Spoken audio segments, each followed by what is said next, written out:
Assalamu alaikum wa rahmatullahi wa barakatuh. Alhamdulillahi rabbil alamin, wassalatu wassalamu ala rasulillahi wa ala alihi wa ashabihi ajmain. Аллах субханала ва тағаланың жардамы менен ширк тууралуу, Аллах тағаланың акысы тууралуу, тавхид тууралуу сабактарды улантабыз. Ширктин деген зыяны тууралуу, бул кандай чоң динибиздеги кандай чоң күнөө, эң чоң күнөө экендиги тууралуу, мунун кандай коркунучтары бар, ушулар тууралуу сөз кылып атабыз. Ушул тема үстүндө улантабыз. Кийинки ширктин коркунучу, кийинки ширктин зыяны бул биз билишибиз керек да, ширк деген шариятыбыздагы эң коркунучтуу нерсе болуп эсептелет да. Эң коркунучтуу нерсе. Жана пайгамбарыбыз саллаллаху алейхи вассалам өзүнүн үммөтү үчүн бардык нерседен да ушул нерседен көп корккон да. Мындан ширктен корккондой ысмал башка эч бир нерседен үммөтү үчүн корккон эмес. Ошондой эле бул эң коркунучтуу, эң улуу азгырык болуп эсептелет.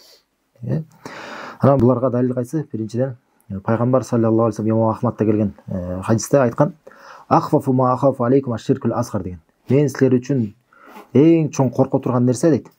Силер үчүн мен эң чоң корко турган нерсе айткан бул кичине ширк деген да. Бул кичине ширк деген.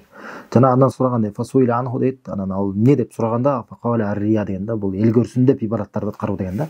Показуха деп коебуз го. Эл көрсүн деп бир садака берүү, эл көрсүн деп бир умра кылуу, ажылык кылуу, эл көрсүн деп, эл көрсүн деп бир намаз окуу, эл көрсүн деп, эл уксун деп Куран окуу, мындай гана ибадаттын түрлөрү болсун. Айтат пайгамбар саллаллаху алейхи вассалам, ушул нерсе мен ушу кичине ширк да бул өзүчү. Дагы кийин сабактарда ширктин түрлөрү жөнүндө айтып атканда сөз кылабыз бул тууралуу. Айтат ушул эң мен силер үчүн корко турган, эң чоң корккон нерсе ушул деген да. Карасаңыздар, кичине ширк айтып атат, мен эң чоң корккон нерсе дейт да. А чоң ширк тууралуу эмнени айтабыз? Андан бешбетер коркунучтуу нерсе деген түшүнүк да. Ошондой эле башка хадисте да бир күндөрдүн бир күнү сахабалар ушундай бир чогулушта отурушкан эле да. Даджал жөнүндө сүйлөшүп атышкан да. Сахабалар чогулуп алып, даджалдын коркунучу тууралуу сөз кылып отурушкан да. Эми даджал деген уккансыздар да. Кандай кыяматка жакын ушундай бир даджал деген азгыруучу бирөө келет. Ал өтө коркунучтуу, анын азгырыгы өтө чоң. Анын азгырыгы чоң болгондуктан кайсы гана пайгамбар болбосун, сөзүнүн үммөтүн ошо даджалдан кайтарып кетет эле да. Бардык келген пайгамбарлар даджалдан эскертип кеткен. Жана андай гана хадистерди уккансыздар, канча адамдар анын артынан эришип кетет. Даджалдын азгырыгына динден чыгып кетишет, ага сыйынып кетишет. Ушундай коркунучтарды эскерип отурушкан. Сахабалар өз ара сүйлөшүп ушинтип отурганда, ана пайгамбар саллаллаху алейхи вассалам жанынан өтүп баратып, ана айтат да: "Ала ухбирукум бима хуа ахфафу инди минал масихид даджал" дейт. Мен силерге дейт, ошол масихид даджал, ошол даджалдан дагы коркунучтураак болгон нерсе жөнүндө айтып берейинби дейт. Силер үчүн андан да коркунучтураак нерсе жөнүндө айтып берейинби дейт. Элсиңер, субханалла. Даджалдын коркунучу жөнүндө айтып жүрөбүз, кандай улуу азгырык деп. Элсиңер, кандай гана чоң азгырык. Ошонун азгырыгынан дагы улуураак, андан да коркунучтураак нерсе жөнүндө айтып берейинби дейт пайгамбар саллаллаху алейхи вассалам. Субханалла. Алар айтып бер, бала я расулалла дегенде айткан: "Аш-ширкул хафи" деген да, бул жашыруун ширк деген да. Жашыруун ширк деген качан адам дейт туруп намаз окуп аткан болот дейт. Анан бирөө адам, кайсы бир адам анын намаз окуп атканын көргөнүн байкап, сезип намазын коозой баштайт дейт да. Коозой баштайт дейт. Ушуну жашыруун ширк деп айткан да. Ушул нерсени даджалдын да коркунучунан дагы кооптураак деп айткан да. Субханалла. Демек, эмне үчүн эмес, демек ширк эң улуу азгырык, эң коркунучтуу нерсе. Пайгамбар саллаллаху алейхи вассалам айтып атат, эң корккон нерсе бул ширк деп атат. Хадиске дагы ой жүрсөңүздөр, мына даджалдан да коркунучтуу деп атат, Даджалдан да коркунучтуу экенин алымдар айтышат. Эки себептен дейт. Эки себептен бул даджалдан дагы кооптураак болуп эсептелет ширк.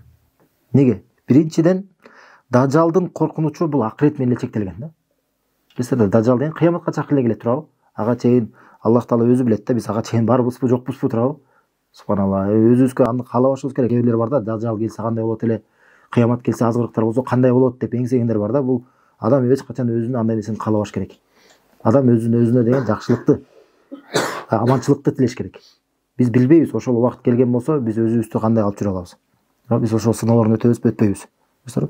Демек, бул көрсөңөр даджалдын коркунучу бул акырет менен чектелген. Алхамдулилlah, мүмкүн бизде Аллах Таала анда азгыры келгенге чейин эле бизди алып кетер, мүмкүн аны көрбөй деле калабыз. Бул биринчи. А бирок андан дагы коркунучтуу болгон азгырык бар экен, дайыма болуп турган. Даджал биз айтабыз, даджал кыяматка жакын келет. Алхамдулилlah, азыр жок деп өзү ойлошубуз мүмкүн да. А бирок көрөсүздарбы, андан да коркунучтуу бир азгырык бар экен да. Дайыма биз менен болуп турганчы. Бул эмне? Бул ширктин азгырыгы. Ширктин азгырыгы. Ошон үчүн көрөсүздөр, эч качан биз эс албашыбыз керек да, болду.